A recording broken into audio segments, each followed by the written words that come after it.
দৃশ্যের ভিতরে দেখলাম কিয়ামতের দিন প্রত্যেক আদম সন্তানকে 5টি করে প্রশ্ন করা হবে। যতক্ষণ পর্যন্ত আদম সন্তান 5টি প্রশ্নের জবাব না দিবে ততক্ষণ পর্যন্ত এই মাটি পাকে ছাড়ে দিবে না। মাটি পাটাকে টেনে ধরবে।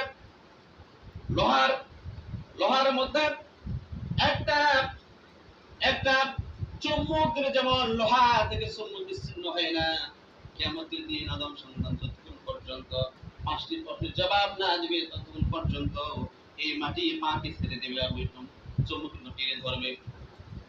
1 নাম্বার প্রশ্ন করবে, আল্লাহ তাআলা বান্দারে দুনিয়ায় তোমাকে আমি একটা সময় দিয়েছিলাম 80 বছর, 100 বছর, 120 বছর একটা সময় দিয়েছিলাম। ও বান্দা, এই লম্বা সময় পেয়ে তুমি কোথায় কাটিয়ে শেষ করেছো বলো? 2 নম্বর প্রশ্ন করবে, বান্দারে তোমাকে একটা যৌবন কাল দিয়েছিলাম, যে সময় তোমার শরীর রক্ত ছিল গরম, তোমার দিকে মানুষ ছুটে আসতো, তোমাকে মানুষেরা ডাকাডাকি করতো, যেই সময় তুমি স্লোগান দিয়ে ঘুরেছিলে। ও বান্দা, জানতে চাই এই যুবক সময়টা তুমি কোথায় কাটিয়ে কার পিছনে স্লোগান দিয়ে তুমি শেষ করেছো বলো? আজকে আমার দেশের যুবকেরা বাতিলের শিকার। নামাজ নাই, কালাম নাই, আল্লাহ নেই, বিল্লাহ নাই, আখির নাই, পরকাল নাই, সারাদিন শুধু নেতার পিছনে ঘুরে আর স্লোগান দিয়ে অমুক ভাই তমুক ভাই, ভাল্লুক ভাই ভাল্লুক ভাই। ভাল্লুকের নাই নামাজ, নাই রোজা, নাই আল্লাহ, নাই বিল্লাহ, নাই আখির নাই, পরকাল কিছু নাই। সারাদিন ওই ভাল্লুকের পিছনে ঘুরে স্লোগান দেয় অমুক ভাই তমুক ভাই, ভাল্লুক ভাই ভাল্লুক ভাই। ভাল্লুক ভাইয়ের চরিত্র ফুলের মতো পবিত্র, নামাজ নাই, ভক্ত, বিড়ি খায় 5 ওয়াক্ত, সারাদিনে ভালো কিছু স্লোগান দেয়, কিছু নেই ভাল্লুকে। আসলে বড় বড় বস আর বড় বড় পেট, হাইরে পেট, পেট দেখলে আমার দেশের মহিলার পর্যন্ত লজ্জা পায়। হাইরে পেট, সারাক্ষণের নেতাকে স্লোগান দিতে। আপনি যৌবনকাল কোথায় শেষ করেছেন? কার বিরুদ্ধে স্লোগান দিয়েছেন? কোরআনের জন্য দিয়েছেন, ইসলামের জন্য দিয়েছেন, নাকি কোথায় খাটিয়ে বাতিলের বিরুদ্ধে স্লোগান দিয়ে নষ্ট করেছেন? এর জবাব আল্লাহর সামনে দাও। 3 নম্বর প্রশ্ন করা হবে, বান্দা তুমি যে আয় করেছিলেন, এই আয়টা তোমার হালাল ছিল নাকি হারাম ছিল? আমার ছোট্ট গবেষণা, আমি দেখলাম আজকে বাংলাদেশের একবারে প্রত্যেকটি মহল্লায় মহল্লায়, প্রত্যেকটি গ্রামে গ্রামে, প্রত্যেকটি পরিবারে পরিবারে এনজিও ঢুকেছে। ইচ্ছায় অনিচ্ছায় আপনাকে সুদের সঙ্গে ধরানো হচ্ছে। এই সুদ খেয়ে, ঘুষ খেয়ে, হারাম খেয়ে, এরপর দোকানে জামানত নিয়ে, এরপর আপনার জমি বন্ধক নিয়ে আপনি যে ইনকাম করেন, এটা হারাম ইনকাম। এই ইনকাম করে আপনি যত ইবাদত করেন না কেন, কোন ইবাদত আল্লাহর দরবারে কবুল হবে না। 1000 বার যদি আপনি হজ করেন, আপনার হজের 5 পয়সা পর্যন্ত কোনো দাম নাই। আজকে এরকম হাজি আসেন বলেন, বোনের হক দেয় নাই, ফুপুর হক দেয় নাই, এরপরে এক ছেলেকে কম দিয়ে 4 ছেলেকে বেশি দিয়েছে। এরপরে অন্যায় ভাবে ইনকাম করে, অবৈধ ইনকাম করে আপনি যত ইবাদত করেন না কেন, যাহা করেন না কেন, সব বরবাদ, কোনো কাজে আপনার আসবে না।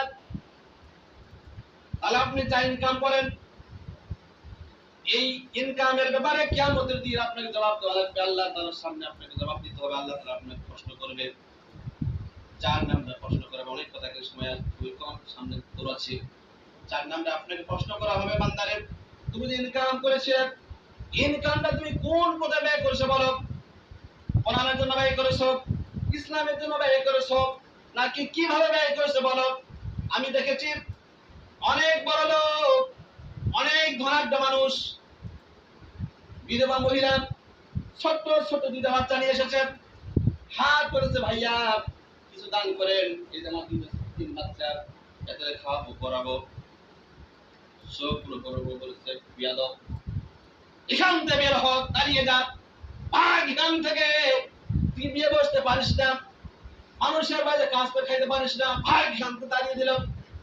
আমি ওই লোকটাকেই দেখেছি, যখন গানের জন্য টাকা চাওয়া হয়, যখন যাত্রার জন্য টাকা চাওয়া হয়, যখন ওই ফুটবল ক্রিকেট খেলার জন্য টাকা চাওয়া হয়, আমি দেখেছি তখন চকচকা 500 টাকা পিছন থেকে বের করে দিয়ে দেয়।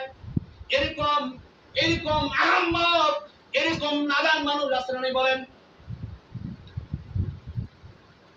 ইসলামের জন্য, কোরআনের জন্য হালাল পথে 1 টাকা বের হয় না। যদিও দেয়, এত মনটা কষ্টে, এত কষ্টাকষ্টি করে দেয়, কিন্তু অবৈধভাবে হারাম পথে যখন হাজার হাজার টাকা বের করে দেয়, হাজার হাজার টাকা চলে যায়, তখন মনে একটা পড়া মনে কষ্ট আসে না। এরকম আসে? তখন মনে কোনো কষ্ট আসে না। অথচ কোরআনের ইসলামের জন্য হালাল পথে তার টাকা বের হয়। 5 নম্বর প্রশ্ন করবে বান্দারে। এই প্রশ্ন নম্বর মারাত্মক প্রশ্ন, এই প্রশ্ন নম্বর কঠিন প্রশ্ন। 5 নম্বরে কিয়ামতের দিন রব্বুল আলামিন বান্দাকে প্রশ্ন, বান্দারে আমি তোমাকে ইলম দিয়েছিলাম, বিবেক দিয়েছিলাম, তো বান্দা জানতে চাই তোমার এই ইলম, তোমার এই বিবেক তুমি কোথায় থাকি শেষ করেছো বলো। আজকে আমাদের বিবেক নাই, আজকে আমাদের বিবেকে তালা লেগে গেছে, বিবেক নাই। একটা গঙ্গা মানুষ কথা বলতে পারে না, বাবা। এই বাবাকেও আল্লাহ তাআলা অনেক ইলম দান করেছেন।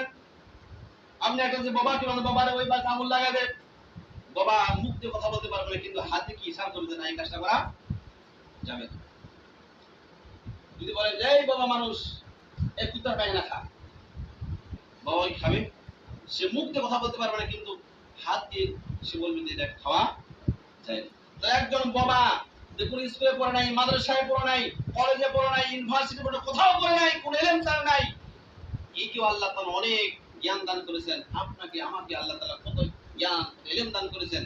আর আমরা যদি তালা লেগে বাবা হয়ে আমরা চুপচাপ বসে থাকি, তাহলে কিয়ামতের দিন আমাদের বাঁচার পথ থাকবে। এই 5টি প্রশ্ন আল্লাহ তাআলা প্রত্যেক বান্দাকে করবে, যতক্ষণ পর্যন্ত জবাব না দিতে পারবে ততক্ষণ পর্যন্ত একটা কদম আগাতে পারবে না। এখন চিন্তা করেন, এই মুহূর্তে যদি আপনার আমার মৃত্যু হয়, আর আল্লাহ তাআলা যদি বলে যে বান্দা এই 5টি প্রশ্নের জবাব দিন, আপনি পারবেন? আপনারা যদিও পারেন, আমি পারবো না। আমার বয়স মাত্র 29 বছর, আমার বয়স মাত্র 29 বছর। আল্লাহ তাআলা যদি বলে যে রে রুহুল নবী 29 বছর বাদ, 29 মাস বাদ, 29 দিনের হিসাব দিয়ে আমার মন বলছে আমি কিয়ামতের দিন আল্লাহর সামনে জবাব দিতে পারবো। এই জন্য বালিশ হিসেবে মাথায় রেখে চিন্তা করেন, যেই মুহূর্তে আমার মৃত্যু হয়, আল্লাহ তাআলা আমার জীবনে প্রথম হিসাব চায়, তাহলে আমি কি করে আল্লাহর সামনে হিসাবটা দিব?